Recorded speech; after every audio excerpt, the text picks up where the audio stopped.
What is up, everybody? Welcome here to the TDR Devy show. But we're having a little twist today. We're talking Dynasty. I got my boy Jay Stein here, the Dynasty investor himself, and we do a little bit of Dynasty content. And as the trade deadline is coming, even if I hate trade deadlines and I cannot stand them and I think it's for communists, I do understand that there are people out there that use them in their leagues. So what we wanted to do is kind of give a trade deadline edition right before the playoffs here coming up. And who are guys that you want to buy and sell, not just buyers here or sellers. We're going to combine them. We're going to give our four top and kind of give you an idea of what these values are, and going into, pick values, cycle picks, talking about recaps, talking 2027 picks, when you should be buying these things. So stick here as we dive into it.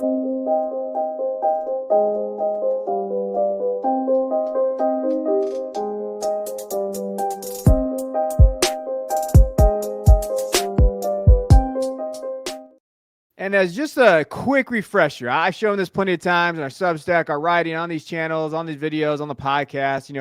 One idea and one good chart for you guys to see is the cycle of pick to player value. EK Baller created this a long time ago, a few years ago. I'm actually getting old out here in the fantasy space. And it just goes through like when you should be buying picks and when you should be selling picks. And it kind of gives you the whole cycle of a dynasty full 12-month year. Right now, we're sitting right there in that November, December, area. And really, it's peak buying picks. We're going to talk about what those picks are valued at later. We're going to be talking about it. But also, hey, it is time to buy veterans as well, from a veteran perspective, of guys that can kind of give you that one-up on your league baits and go win your league. Because right now, at that trade deadline, it's precipitous. Hey, who's going to set the market? Who's going to go get those guys here? So, Jay's got a fun one for us. So remember, when I talk about buys and sells, it's all market dependent. Jay will say it too. I mean, he's market value guy. He's going to be talking about that.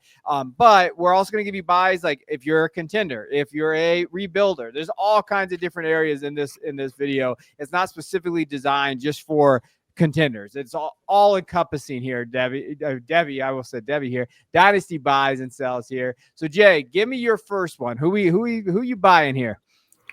Yeah, so I'm going to buy JJ McCarthy. And I'll echo that sentiment right now. Right now is a great time to be in the market because you have the contenders wanting to get that final last piece of the puzzle to go win the championship, and you have the pretenders or the rebuilders that are, looking out to the future. And you can really find the meeting of the minds here and really come to a lot of great deals. Given those scenarios, if you can navigate your league to kind of figure out who those are.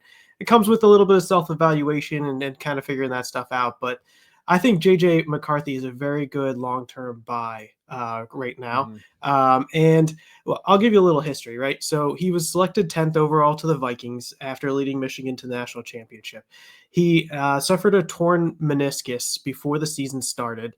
The Vikings had already signed Sam Darnold to a 1-year, $10 million deal. And Darnold's been playing fairly well. He's a veteran. He's been playing fairly well, but his contract isn't certain there. So the Vikings can either decide to bring him back, depending on where JJ McCarthy is, or Sam Darnold might want to go out and test the market and see if he can get a nice deal somewhere out there with one another team. But I do think next year, at least for a good portion of the year, JJ McCarthy is probably going to be that quarterback for the long term here for the Vikings. And that's just it. This is a great situation, right? So currently JJ he's trading at QB 18 prices. So if you go out and look at your keep trade cuts, your fantasy calcs, that's about where JJ McCarthy is. And what I think is when I think he starts playing, I think he gets into that QB 11, 12-ish range. So that's where Drake May and Bo Nix are currently. Now they're playing really well, but that's the sort of upside I see because right now, he's not playing. He's not garnering that fanfare. People aren't talking about him. In fact, they're seeing Sam Darnold actually play fairly well. And so that's kind of pushing down his value a little bit. So I think next year, JJ will be in a great position with the skilled players around him, Justin Jefferson, TJ Hawkinson, all the players for the Vikings that can provide that helpful, and let alone the offense. The offense is a great offense for a guy to really perform. So I have him going from QB 18 to about QB 12-ish. I think that's about 1,400 points in KTC upside that he has. And let's just say, everything goes swimmingly and really he starts to crush it. I think the upside is really, really high on him. So I think he's one of those guys that he can even rise into the mid QB1 range there. But now, if you go out there and look at sort of some of the guys in the range of where JJ McCarthy is and how you can make some of these deals, you guys like Derrick Henry, Joe Mixon, Devonta Smith, Isaiah Pacheco, Tyreek Hill. I think all those guys are pretty interesting for you to set yourself up in a super flex format for years to come by having that really outstanding QB. And of course, you might miss. Obviously he could start playing and it could be a miss. But right now, I think that there's just so much valuation upside, just upside in what he could get to, that you want to take the swing in super flex formats from a long-term perspective on a guy like JJ McCarthy. I love when Jay builds this player up, and he's like, well, he also might suck. So I'm just want to foreshadow here. It's his best impression of my wife that you can do right there. Just build you up and just tear you down with that, like that one comment. Why aren't you picking up your clothes out of there, or whatever the case may be? But you're right. He can't have that. And I do like the idea of this. So, furthermore with Darnold's QB 13, notwithstanding when we're recording this, as far as now, but up until this week, when we're looking at week 12, QB 13 in fantasy points per game. And he's finished as a QB1 basically 50% of the time. So if Darnold's done that, I think JJ's more talented. I really do, since playing there. So that's something to know. And then the other guy that Jay was wanted to mention was Jordan Addison. The reason why he didn't mention him is because he's been so bad this year, but he did have a breakout game today, which does show that, or when you're watching this on a Sunday for week 12, he did look good. I do think when he steps right in, there is value there. To Jay's point, with those names that you're calling out, yeah, I would definitely sell for that. When you look at some of the guys on the screen too, like JJ for Trevor Lawrence, I'd take the upshot on JJ McCarthy. JJ in a first for Nico Collins, I think that's an amazing deal. I love Nico Collins. You could value him as a top 8 guy, but if you're a rebuilder, you're looking for a super flex quarterback, you really need that. There's upside with JJ and there's upside with a first. Like, I do think that there's value to be had there with that first, depending on where it lands. I'm more in the top 6 category. If it's a top 6, I'm pretty good there. Although I would say the tier right now is at the 102, and then there's a tier break. We've got to mention that. But those are some deals that I like out there. Or even this is a total rebuilding move, and I know he's not going to love the deal, but JJ in a second for Jameis Winston and T. Higgins. That's a pretty good deal for Jameis. They're getting off the Jameis train, which is it's a wild train. The Jameis train is wild, but T. Higgins, the second, probably is a value for the T. Higgins side. But I guess that just depends on what you think of JJ. If he can become that QB 11 range, I mean, that's pretty fair value and compensation there for those guys. So that's kind of how I like the JJ call. I do. I think if you're rebuilding or if you're just retooling, JJ is the perfect target to go out there and grab. The next guy that I want to mention, and it's gross. Okay, it's gross, and it's just one of those things that I want to get out there in the forefront. Travis Etienne is a buy. He had a bye week this week in week 12. Now, let's talk about the grossness. So his highest finish in PPR this year, running back 20. That's not good. His average finish is basically running back 30-ish, 31 in that range. He has not looked good in Jacksonville. Had some of the usage, but also, hasn't had more than 13 attempts. Tank Bigsby's kind of taken over that role. You'd love to see more receiving. He's had a few games. He had 2 games where he had 7 and 6 targets, and those receptions were there, and that's what you like from him. But production's not been there. But so why am I buying?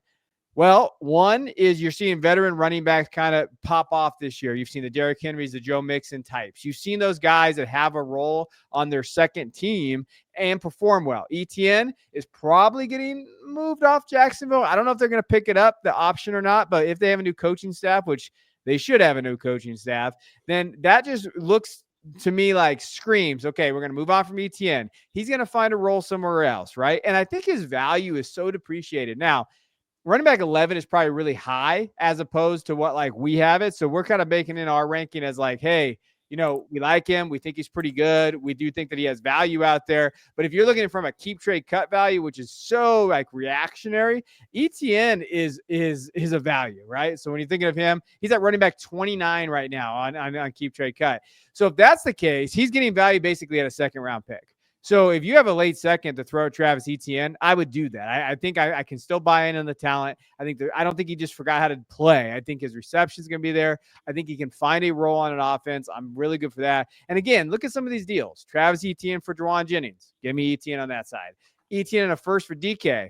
I don't love giving up DK, but if I can get a first back on a team that's probably going to have JSN as their wide receiver one, he's slowly ascending. That's music to me and Jay's ears because we love us some JSN. We're seeing it. I'm okay with the ETN side. ETN for Evan Ingram, smash that all day. ETN for Rashad Bateman in a second. Are you kidding me? Like, I think the upside is with ETN there. And I think he's even valued less than some of these deals. I do think you can get rid of him for like a late second. And I'm okay buying that talent, a guy that got drafted in the first round who could be finding himself on a new team, but could set the market at the running back position in free agency, even if that market's not very high. So give me ETN as a buy. Yeah, and you know what? The point I think that you try and make here is it's when you're giving a buy, you want to buy low at a low point in a player's career when people are not very interested in that player because that's when you can get the best deal. Mm-hmm. And when you want to sell at that high point when people are overvaluing, when there's so much euphoria that everybody needs to have that player, so they overpay for it. And you know, to ETN, it has production wise, it hasn't been that great, but you know, like you said on KTC, he's down there, RB29. Yeah. Guys, there's plenty of guys ahead of him that you're like, well, I think I'd rather have ETN in the long term over those guys. And it not even at running back. There's wide receivers and other players that you'd think, well, man, this has probably fallen too much. There's too much depression around Travis Etienne. At some point, it'll bounce back. And even if you don't like him for the long term, it's probably there's probably a chance that some of that value reverts over time. And I can even make the case for him being a buy this season. If you're a contender, Houston is who he's got next. Tennessee, the Jets, Las Vegas, and Tennessee again.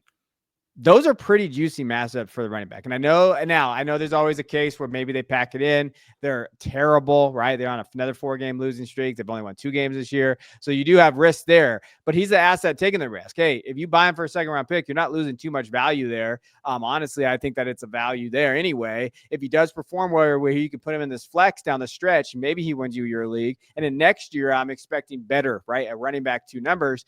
I can make the case that he's there. I know it's gross, but buys are not meant to, unless they're buying high, they're not meant to make you feel all tingly inside sometimes. Sometimes you just got to take that risk and go at it.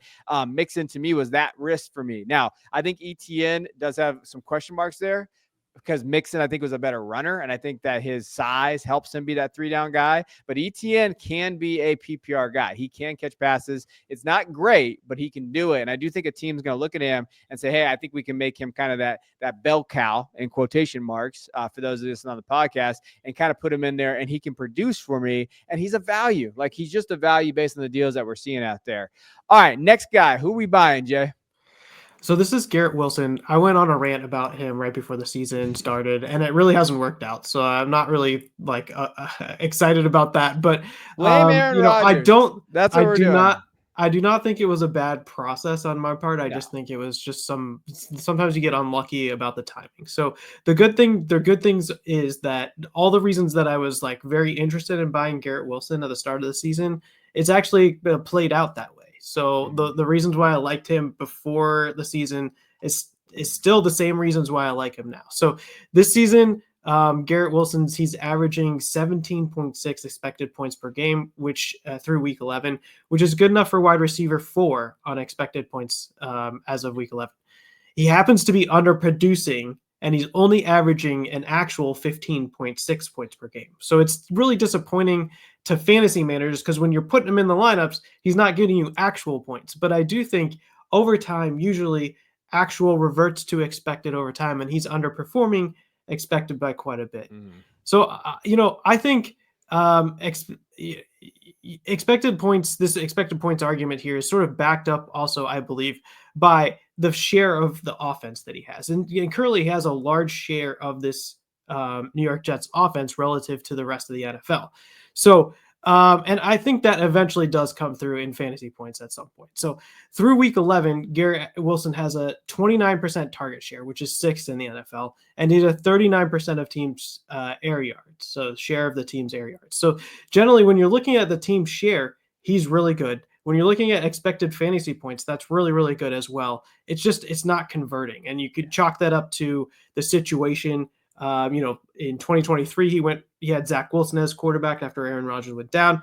in 2024. He's had Aaron Rodgers this year, and it hasn't been great. Coaching turnover. Aaron Rodgers might be injured. It just has not looked really good. You had the Devonta Adams trade as well. So it hasn't been a really good situation. But even through that, he's still averaging a 29% target share and 39%, nearly 40% of teams' air yards, and has a significant expected points. So what I think is that over the long term, I think that this is going to be a guy that eventually it hits. And, it reminds me a lot of like sort of my arguments around Deontay Johnson. And that's one that didn't work out. Right. But he commanded a incredible share of the offense for a very long time. And it was just like situation after situation, it just wasn't working. But I still think there are so many different situations where you find a guy that has a large target share, a large part of the volume of the offense, and it's just underproducing, and you play that reversion. And I think Garrett Wilson is that. And no, I'm not really calling for him to rise much from a wide receiver numbers ranks perspective, like maybe from a late wide receiver 1, early wide receiver 2 to something in the mid to late wide receiver 1 range. So, but what I am calling for is I think that there's a decent amount of KTC appreciation that he can have, even without moving up the wide receiver ranks that much, on a relative basis versus other positions that I think are pretty interesting for him. So guys in his range are like Kyron Williams plus a little bit, Kenneth Walker plus a little bit, Drake London. I think what I'd really be interested in is some of those deals where it's you get a high-end guy for Garrett Wilson plus a first, and you get the extra first on top of that. I think those are really interesting deals for me, because I really do think that if the situation does improve for Garrett Wilson, given his ability to command a share of an offense, of an NFL offense, I really do think there's a lot of upside there from his perspective.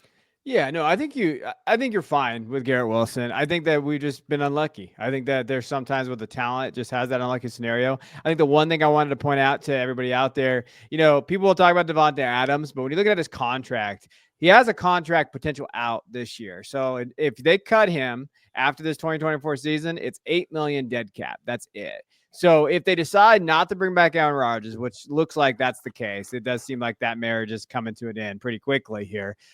If they decide to cut Devontae, it's only an $8 million dead cap. And now you're back with Garrett Wilson being the wide receiver 1 with that high target share, even higher there. So I think there's an opportunity there with how that looks. I don't know if they will do it, right? But his base salary in 2025 is $35 million.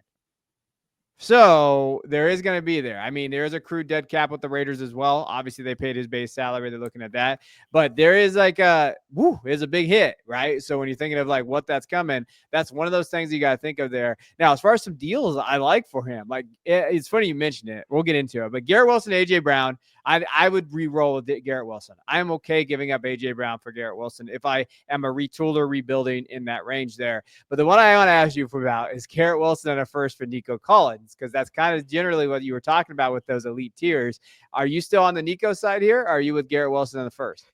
No, I'd probably take the Garrett Wilson in the first. That's kind of what I'm preaching here. I wish it would be somebody other than Nico Collins. I think there's a lot of guys that you can get in that range that are Nico Collins, and you still get Garrett Wilson in the first. But yeah, I'd probably take Garrett Wilson in the first, and then if I'm in that rebuilding mode, I think that's the perfect opportunity, because then you get another first worth of value. And if Garrett Wilson next year is performing towards his expected points per game, there's not that much of it. There might not be that much of a difference between the fantasy production that Wilson and Collins have on a yearly basis. And then you just get that extra first on top. That's the kind of deal, if I'm in that rebuilding mode, that I'm interested in. Yeah, and the other deals on here too. Garrett Wilson for Josh Downs and a first. Again, giving up a first for Garrett plus an asset. If you're going to go tier down that low to a Josh Downs or Brandon Ayuk coming off an ACL, you probably have to give up the first two. Like that's just kind of going to be how you have to do it there. I don't know if people are comfortable with that. I wouldn't mind it. Every deal on the screen right here, I would take the Garrett Wilson side, especially the Garrett Wilson for Rome Odunze and Taysom Hill. You want to sell high on Taysom Hill's carcass, you go right ahead. You take Roman there. I'm still with Garrett Wilson on that side there. I still believe in Garrett Wilson. I think that he is a buy. Down the stretch this season, when you're looking at his like schedule, it's not amazing. Seattle, Miami, Jacksonville, the Rams, Buffalo. Like, so it doesn't inspire a ton of confidence as a contender to go get him, but there still can be like next year, if it's a late first, when you're looking at what the first are looking at in that 2025 class, I don't mind giving that up. You can get a guy like Garrett Wilson, because if you're looking at Garrett Wilson now, he'd be wide receiver 2 of the class, probably behind Tet, maybe like in there. I still have him ahead of Tet, but I think maybe the market would have him kind of behind Tet based on the season projections there. So I'm okay giving up that first, especially if it's a late first. Like, I don't see any receivers in that late area equaling kind of Garrett Wilson's talent there. All right. Oh, go ahead. My favorite deal would be like a Kenneth Walker or Kyron Williams plus a third or something like that. Mm-hmm. Some like running back plus a later pick. And that's kind of what I love to do. Probably got to be a second there. I don't know if you can get away with Second. it there. Look at Okay. that shrewd Jay Stein trying to throw in like a third there. But I think, yeah, I mean, with a contender with Kyron, the volume that's going to be there, yeah, I could see it. Maybe a second, but I can definitely start with a third and move your way down to a second if you have to. All right, this is going to be controversial a little bit. So our last buy here, Jay threw him on the sheet. Patrick Mahomes. So he's across the board. When you're looking at Patrick Mahomes in terms of dynasty, I saw somebody talk about, an analyst out there was saying, if you have Patrick Mahomes as a top 5 dynasty quarterback, you're doing it wrong or something like that. I did see that take get thrown out there. So what's your take on that you need to buy him? Is it because people like that are saying that and he's still one of the best quarterbacks out there? That's exactly the case. I'm going to take advantage of some of that depression people are having in what's currently happened versus what previously happened and what could happen in the future. So I do think there's some legitimate argument, and I'll go through that here for a second. But I want to buy on this sort of what I think is an overreaction. So essentially, since before the pandemic, Mahomes has been one of the highest priced assets in all of fantasy football. Basically, he's QB1 or QB2 up until week 2 of this NFL season, where his price literally fell off a cliff. Like, if you draw out his KTC price on a chart, a flat line, it's basically a flat line forever, and then a sharp immediate fall after week 2 of this season. And I think panic has really set in among fantasy owners, and I think we've really overreacted here. And a part of this game is, okay, there's dynasty and there's redraft, right? But even within dynasty, you're still playing every year, playing to win a championship. And if Patrick Mahomes is not going to win you a championship this year because of whatever, I understand you want to sell him to get somebody that will win you the fantasy championship. But what I'd say is through week 11, Mahomes is at an 18.6 expected fantasy points, which is 7th in the NFL. So, as would you have expected, given his drop in price, he's really underproducing that 18.6 expected. He's at 16.8 for his actual points per game this season, which is 14th in the NFL. So, look, that's the stuff. The actual points is the stuff that actually helps you win. I get it, but if you look at the expected points per game, there's a difference there. It's quite a big difference. I think that reverts over the course of this season. It's already starting to revert, but that's how you pick up value in this space. So clearly it's a down year, but if you look at the historical context a little bit. So in 2020, Mahomes was at 25.2 fantasy points per game. That's actual, right? In 2021, he was at 22.3 fantasy points per game. In 2022, 24.8 fantasy points per game. So all of those years, all 3 of those years, and before that, he was putting up differentiated QB play that helps you win fantasy championships. Last year, it fell to 18.8 points per game. His expected points this year is that 18.6, but his actual is 16.8. So it really does. The last 2 years have felt like sort of a downward trend. And I get that. I feel like there's a lot of things you can blame it on, whether it's Kelsey hitting the age curve, the wide receiver is not really coming through, like in a change in philosophy, because they're 2 world Super Bowl championships and now they're going to win that 3rd one. So maybe they take a different approach than most people, and that doesn't help you from a fantasy perspective. But, I get it. We're in a little bit of a downtrend here, but whatever the reason is, I think Patrick Mahomes eventually proves that he's still Patrick Mahomes and starts to produce that differentiated fantasy points again.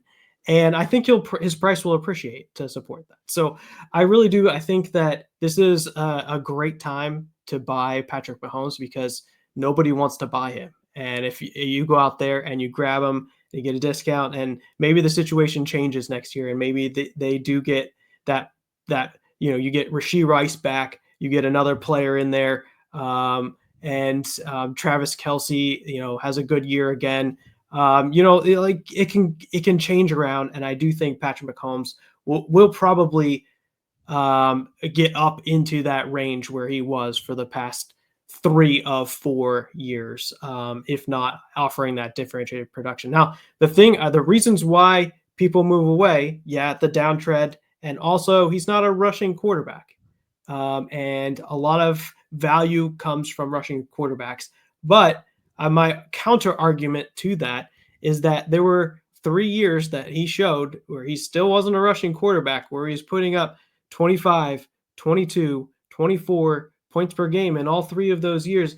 And that is differentiated production. That's the type of production that you're looking for out of the Lamar Jacksons, out of the Jaden Daniels, out of the Josh Allens. That's the production. And he was doing that without running. And so I would say that it's in there. It's still available. It still can happen. And so I think this is a nice buy low opportunity for Patrick Mahomes. Yeah, no, I think so too. I do think like Carolina today in the game that he played, he's probably going to finish as a top 5 guy. He had 3 touchdowns, 260 yards. He did rush for 60 yards. He had a big rush along of 33. So that kind of played a role in that. But when you look at these deals out there for this guy, like there is a possibility that Patrick is a top 5 quarterback the next 3 games. Las Vegas, Chargers is a tough game, but he always plays up for the Chargers, and it's at home. At Cleveland, that defense has looked suspect when you see it there. I think the weather could be a factor, and then versus Houston, like he has an opportunity to bounce back, right? And so that window may shut fast, because when you look at these deals, let me tell you what, this is all 12-team Superflex, by the way. So Patrick Mahomes for Justin Herbert in third, smash Mahomes. Patrick Mahomes for 26 first and 27 first, presumably late, smash that. Patrick Mahomes for Trevor Lawrence and JSN. I love JSN. Smash Patrick Mahomes on my side there. Mahomes and Marvin Harrison Jr. for Joe Burrow, Garrett Wilson. I think that's a fun deal, and I think that is very, very close. I think it really just depends on what you think of what Marvin Harrison is going to be in that offense compared to Garrett Wilson. So I think that's about as even as it can be. I still lean Patrick and Marvin Harrison Jr. because I love the upside there from those 2 guys. And then Mahomes for Caleb Williams, Troy Franklin in a second. I had to check that 4 times to make sure that was a real deal. If those are the deals that are out there that you're able to possibly get, you go get Patrick Mahomes. He was worth what, 4 firsts a year ago? Probably. Like people were paying like 4 firsts for this guy. And now all of a sudden he's depreciated so much when you're just looking at the overall, even on Keep Trade Guys, QB7 right now, right? For our ranking, he's QB4. But he's behind CJ Stroud. He's behind Burrow. He's behind Hurts, those guys. Like, and you can make the case for Hurts because of the rushing upside. I don't think you can make the case for CJ Stroud being ahead of him right now. CJ Stroud's not been playing very well either. So I'm on board there. And I do think that when we're looking back, mark my words, we'll see. I think that of the next, let's say 4 games, he'll have 3 top 5 finishes. Outside of Carolina, I'm not going to count that one because I'm not a cheater. But for Las Vegas, the Chargers, and Cleveland, and even Houston, I think 3 of those can be top 5 weeks. I really do. So I think buying him now is a smart play there. All right, let's go to sells. And Jay hates this part because he hates being pessimistic and talking about this. But there is a trend with sells. Running backs are definitely a trend, like because you're just trying to churn them as much as you possibly can. But what we are going to do is we're going to start with Joe Mixon. So let's start with that old running back that old Jay doesn't like.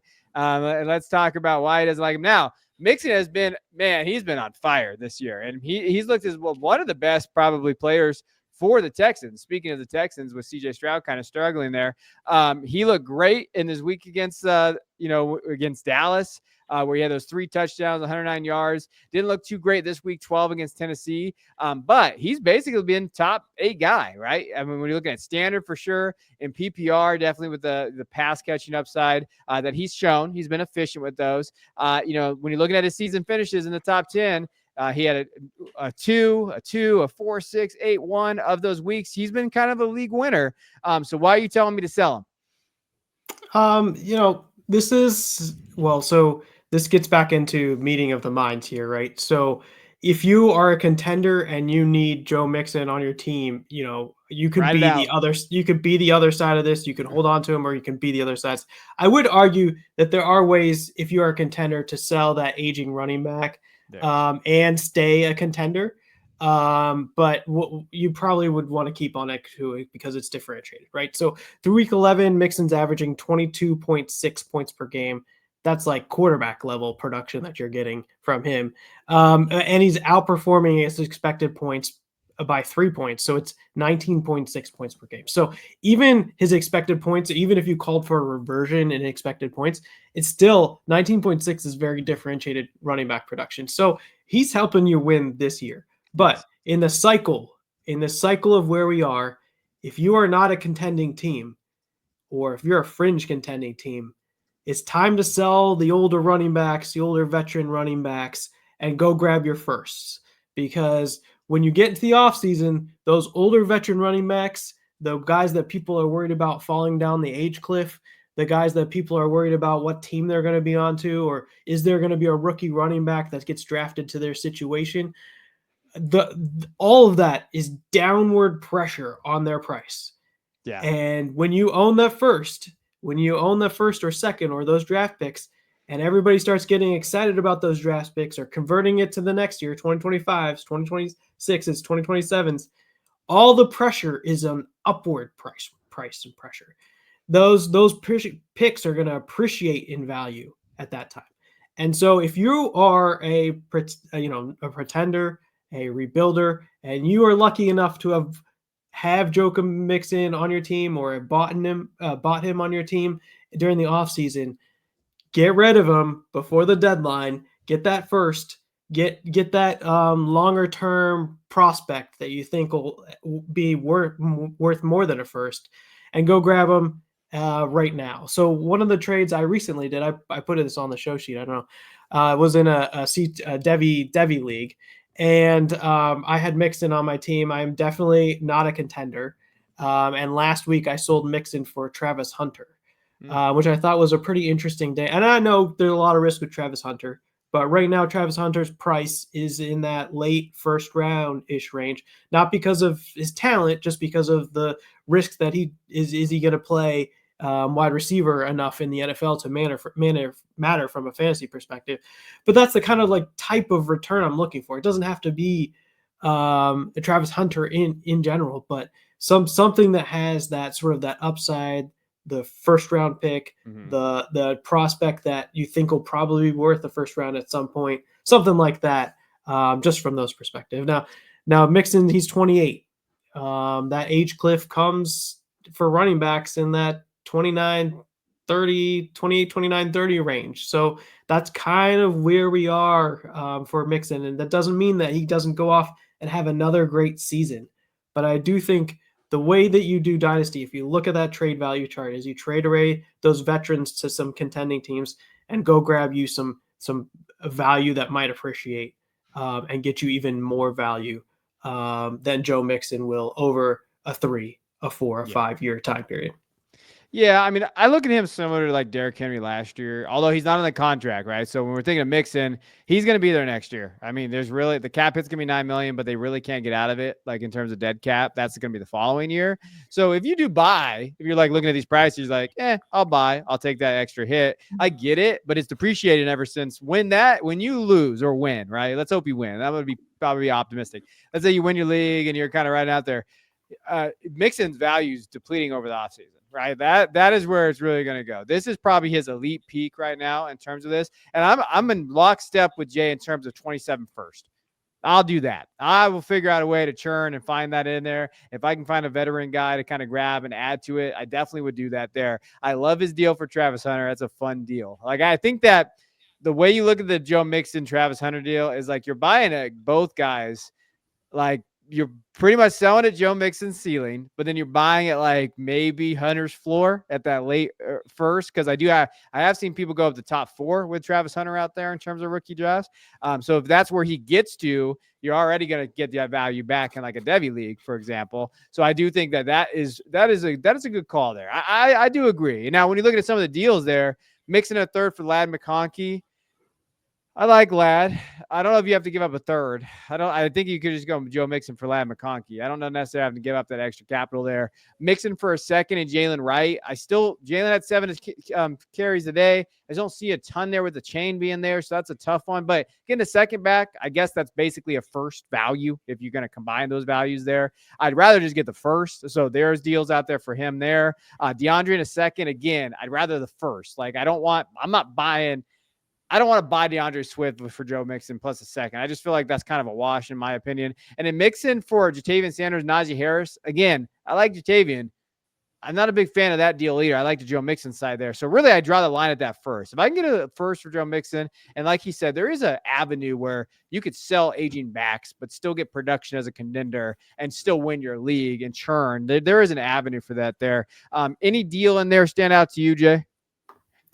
Yeah, the 2025, and the point I would make is that it doesn't have to be a 2025 first. It could be the 2026 first or the 2027 first. I think picks generally appreciate over time, and if you're further away from when you pick, it's going to take a longer time appreciation. So you might get a better discount on the 26 or the 27 points because picks because they're thinking, well, that's 2 years away before I even get to make that selection. So you get a better shot at it, and that's okay. That's fine. You negotiate it. Maybe it's a 2027 first and a fourth or something like that. But those picks will appreciate over time, and I'm comfortable, holding those picks even 2026 and all the way out to 2027 over sometimes holding maybe a questionable player that you might have to re-roll on at some point. So that, Ladd McConkey is interesting.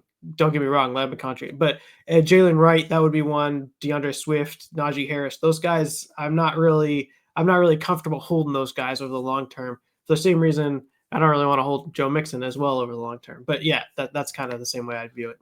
Yeah, I like the Ladd deal. I'm a good there. I like how you said like the later the picks, the better in terms of 26, 27, because I'm thinking, the less I have a chance to screw it up. That way they're still on my roster and I'm not picking we're not getting Xavier Worthy late first and being excited about it. And he just lays an egg. And we're like, what the hell, Xavier Worthy? You're supposed to be my guy late first. You're a smash on the offense. But all right, let's get into one of my guys, Drake London to me. This might be controversial. I don't know. When you're looking at him, I know he's only 23, but that old Denny Green, they are who they thought they were. I feel like Drake London is who we think he is because when you're looking at the offense, the targets have been there. He has 90 targets on the season. So if I would have told Jay before, because he loves the numbers, so if I would have told Jay that he had 90 targets on the season, he's leading his team in probably target share. It's got to be close with Pitts. I haven't looked since the last couple of weeks. But he's right there, right? He's had 3 games. He had a big boom game where he's at. You would expect him to be, probably a top 12 wide receiver in fantasy. Like if you're just looking at the numbers, just say targets have been there, the offense with Kirk Cousins, everything there. He's had 3 weeks within the top 12 in PPR, right? He had a 11 finish, an 8 finish, and then a 2 finish. And when you look at points per game, it has not been great from a points per game perspective either. And I just feel like, and he's still up there. And right now, he's at wide receiver 10 on Keep Trade Cut.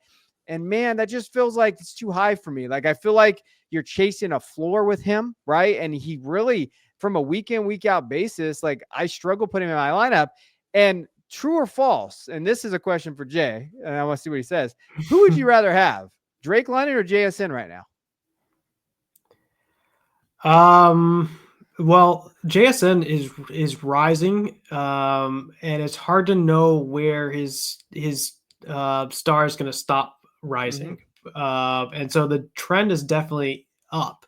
And so I think if you wanted the asset that, had the, most people vying over it, it'd probably be JSN. But I think if you go and look, Drake London's probably worth more out on the trade market at this time. Yeah. But JSN might be up there and might surpass Drake London at some point. So it's hard to really tell, but I do think Drake London, I do agree. Kyle Pitts commands a bit of that share of that offense, but really it's mostly the Drake London show and it's got the most target share, like you said, and that.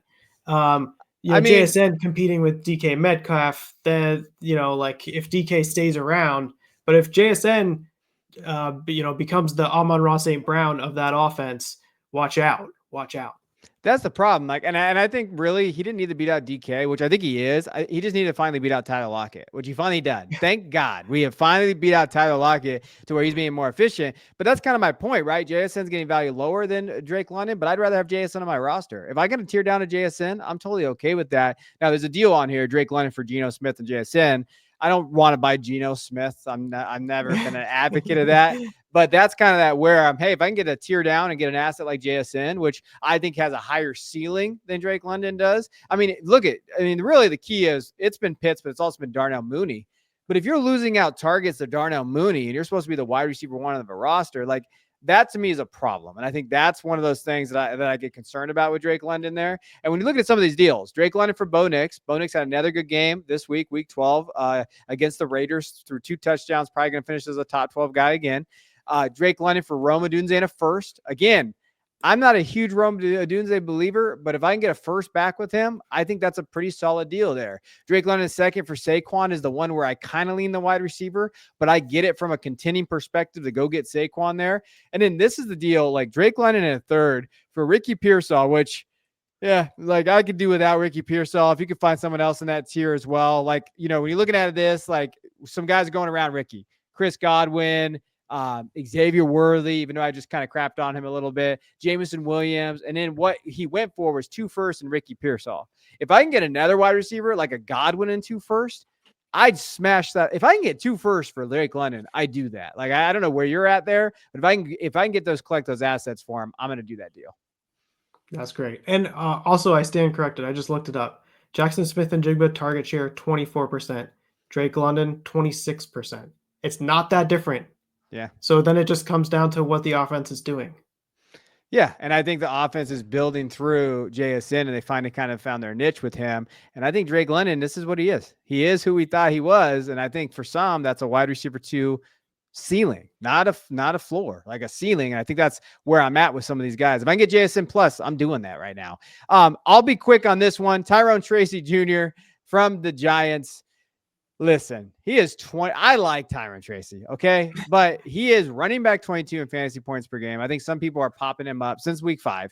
So I think some people have popped him up because of the touches that you've seen. He's on a terrible Giants team. He's 25 years old. He's fine, but let's stop like pretending like he is that next coming of like a really special running back. If we make this mistake so many times, Jay, well, not we, but like people out there like, oh, look what he's doing. I'm going to keep him. And then we laugh because I had this argument with someone in the league where he valued Travis Etienne less than Tyrone Tracy. And I said, you know, they're the same age, right? And you know, one got drafted in the first round and one didn't. And you know how people are going to roll their eyes at that argument. But I still would lean Etienne there. And when you look at some of the deals you can get for him, if you can get a first in any of the classes for Tyrone Tracy, you do that. Now, that was out there previously because he had a big Carolina game against Tampa Bay this week. He kind of came back to earth a little bit. But if I can find a first out there, if I could troll a first from anybody out there, I'm doing that. Now, more realistically, some of these deals I like, and this happened. Tyrone Tracy for Jalen Waddle. That happened before Jalen Waddle's big game. I don't know if you can do that now, but if you can add something to that to get Waddle, I would do that. Tracy for Rondale Robinson and Will Levis. Again, Rondale Robinson's better than Tyrone Tracy. And I'll just take the quarterback in Superflex. If you could turn Tracy into a Superflex quarterback who could possibly be a starter there next year, he's looked better the last few weeks. And in Rondale Robinson, I do that. And then Tyrone Tracy in a third for Rashee Rice. What is going on with this market value? Because I will take Rashee all day at that deal there too. So it's very simple. If you have Tyrone Tracy, you're selling him off of your dynasty rosters. Yeah, I agree with that. Actually, you know what? I think I'm probably going to try and add him to the next dynasty investor because this is exactly how you dynasty. You sell these guys, and sure, he could turn into a Kyron Williams. That could happen. It's part of the potential possibilities, but this is the type of guy that you go and you sell and you get somebody else like a first or something like that.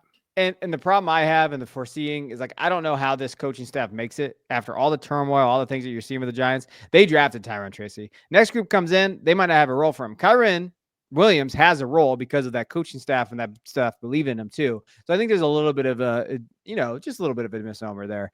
All right, last one. We're just sticking with the running backs because that's what we're doing here. Derrick Henry has been a league winner. And before Jay gets into his, why, really to me, when I'm talking about Henry, if you're going to playoffs, you keep him and you just ride this baby out and you just have him there. I understand what Jay's probably going to talk to you about for Dynasty Rise. I would keep Derrick over Joe Mixon. So if we were picking between the two running backs, the veteran guys that we had, obviously I would lean Henry and I would trade Joe Mixon from that perspective. But what's your take on Henry? It's the same sort of argument to just a slightly bigger extent because he is 30.9 years, so he's almost 31 years old. And that I don't know if he ages though, Jay. Have you seen him? That's true. I don't know. This might be the one. The other thing that I'd mention is he's averaging 20.7 points per game. If you go and look at the expected points per game, it's 13.8. Now remember, Joe Mixon was 22 and his expected was 19.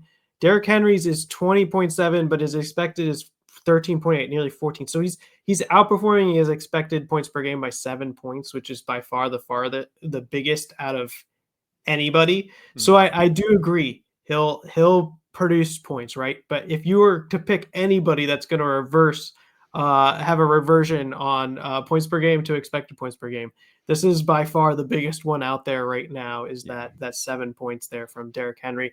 I think what's really interesting is Derrick Henry, and I put Joe Mixon, I put Derrick Henry. This has nothing to do with how good of a running back they are. These guys are really good running backs, and if you have them on your contending team, they're probably helping you win, right? Yeah. So that has nothing to do. This is just about sort of playing the values in Dynasty. And if you can convert a Joe Mixon, a Derrick Henry, and any of these sort of like aging veterans, like a George Kittle, James Conner, and you don't need them right now, you can convert them to something that's going to help you in the future, to a super flex quarterback, to a good young wide receiver that will probably appreciate in value. Those are the fun type of deals. The one thing that I think is also kind of funny, is interesting, is just the price differences between some of these guys just based on the perception. So like if you go out and say you want Kamara over Henry, right now, if you go and you type in keep trade cut, the trade, it takes a Kamara and a third to get Derrick Henry. So it's basically the same guy. Kamara is putting up very similar points to Derrick Henry and will face the age cliff as well, but you also get to collect that extra third for free. Mm-hmm. I think those types of situations, that's a situation where you can sell out of Derrick Henry and capture a third just to go to Kamara and get similar points per game. That's the type of stuff that I love to see. But also I love to see, if you could get Derrick Henry plus a draft pick and get into JJ McCarthy or something like that, that is like the ultimate type of dynasty trade that I'm trying to look for. Yeah, I think one of these trades in here is something that, we could talk about. Derrick Henry for Aaron Jones on a first. So you're getting a first back, and then you're looking at Aaron Jones and just hoping what? He has the similar value as Henry or production this year? Yeah, that's what basically these are both 1 year guys. If you get next year, that's a bonus, right? Yeah. And you're not quite getting the Derrick Henry production, but you're getting good enough that probably you can still win based on spike weeks and the differences between how much you have points in each of the week. Like Aaron Jones could potentially give you more points per game than Derrick Henry in any given week. So those guys are, I would say, pretty similar. I mean, of course, I'd want Derrick Henry if I was starting him for the next few weeks. Of course, yes. But the first, that is icing. That is exactly what you need. That's kind of what I was talking about with Kamara, except really beefed up. That first is I'd probably do Derrick Henry for the first by itself, even though I'm getting Aaron Jones on top of it. So that's a smash for me. Yeah, no, I think that's where he's at, right? So there's some other deals here for those who listen on the podcast. Derrick Henry for Jermaine Burton in the first. Don't love Jermaine, but that's where that first comes in. If you can get Aaron Jones, don't settle for Jermaine Burton, right? Like think where that value is at. Derrick Henry for Keon Coleman's a third, I think is interesting. You're really buying high on Keon Coleman.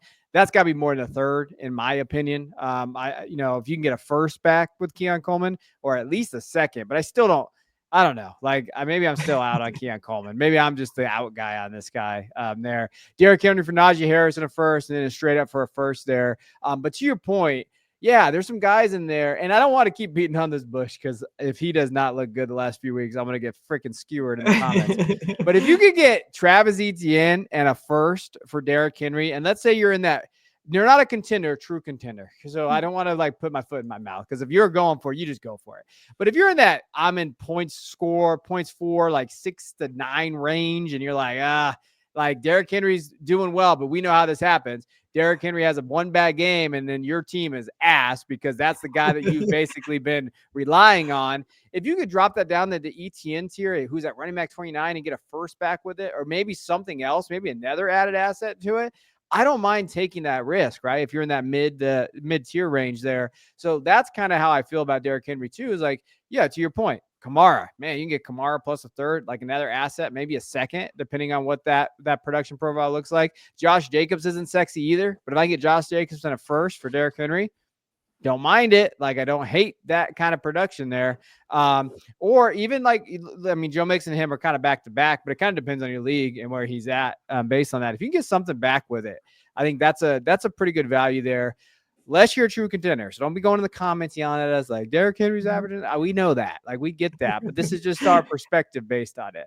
All right. That's our 8 guys. But I did want to kind of recap some things, right? So, again, we're going to keep reiterating this. The 2027 class is where you go grab these picks right now. They are the cheapest out there. Man, you go through some of these 2027 picks, and Jay does it more than me with his investor series. That's fantastic. He kind of dives into where the market has with a lot of these guys. But man, there are some cheap stuff out there. Like Tyrone Tracy's getting valued as a mid 27 first right now. Oh man, take that all day, right? Chuba Hubbard is getting valued at that, even with, when we're thinking Jonathan Brooks out there right now. Debo Samuel's still getting valued at the 27 first. Like, these are guys that I would be willing to give up to get in that 27 first class and expand my portfolio in terms of my assets I have.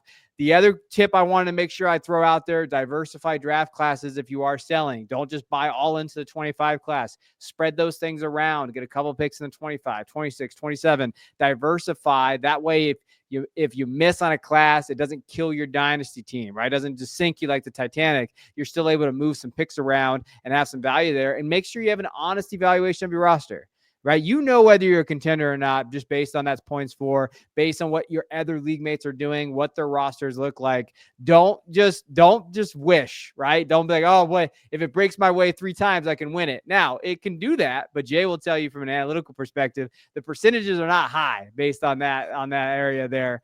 So those are my really kind of my, just my tips there. What about you, Dynasty investor? What say you based on the Dynasty buys and sells in the market? Yeah, I would say I'd echo all those statements. I'd say, when you're in that rebuilding mode, rebuilding is all about building value with each move you make. And what's really hard in those runs, picks tend to appreciate over time. So if you can buy picks 2 years away from when they're driving, that's probably the way where you're getting the most value of those picks appreciating. So if you're in a leagues where you can buy those 2027 picks 2 years ahead of time, that's where you're getting the most appreciation in your value by holding those picks. Picks don't get injured. Yes. They don't go to a bad situation, and you can always move them. They're a medium of exchange within your league.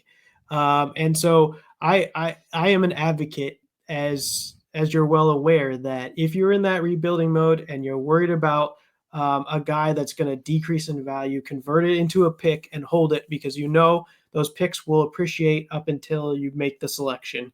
And that's a good winning dynasty rebuilding strategy, is to hold on to those picks through that situation. All right, you heard it here first. Picks don't get injured. That's why it brings you back to this podcast and the show here. We appreciate you guys, but Jay is right. They don't get injured. That depreciating value. And oh man, buy those picks 2 years out, 26, 27. Those things are valuable out there, and they're cheap right now. And people are more willing to give up that. And then they get in that hole, and now you're holding the gold, right? You're holding that ticket that you want, that Willy Wonka were on it there. But all right, we're gonna get out of here because I'm going off the rails here talking about Charlie and the Chocolate Factory and everything there. So we appreciate you guys. Hit that like and subscribe button, and as always, drop your trades on the YouTube comments. We'll kind of look at them. We'll discuss whether you should be buying or selling based on any player, not just the guys here that we kind of detailed.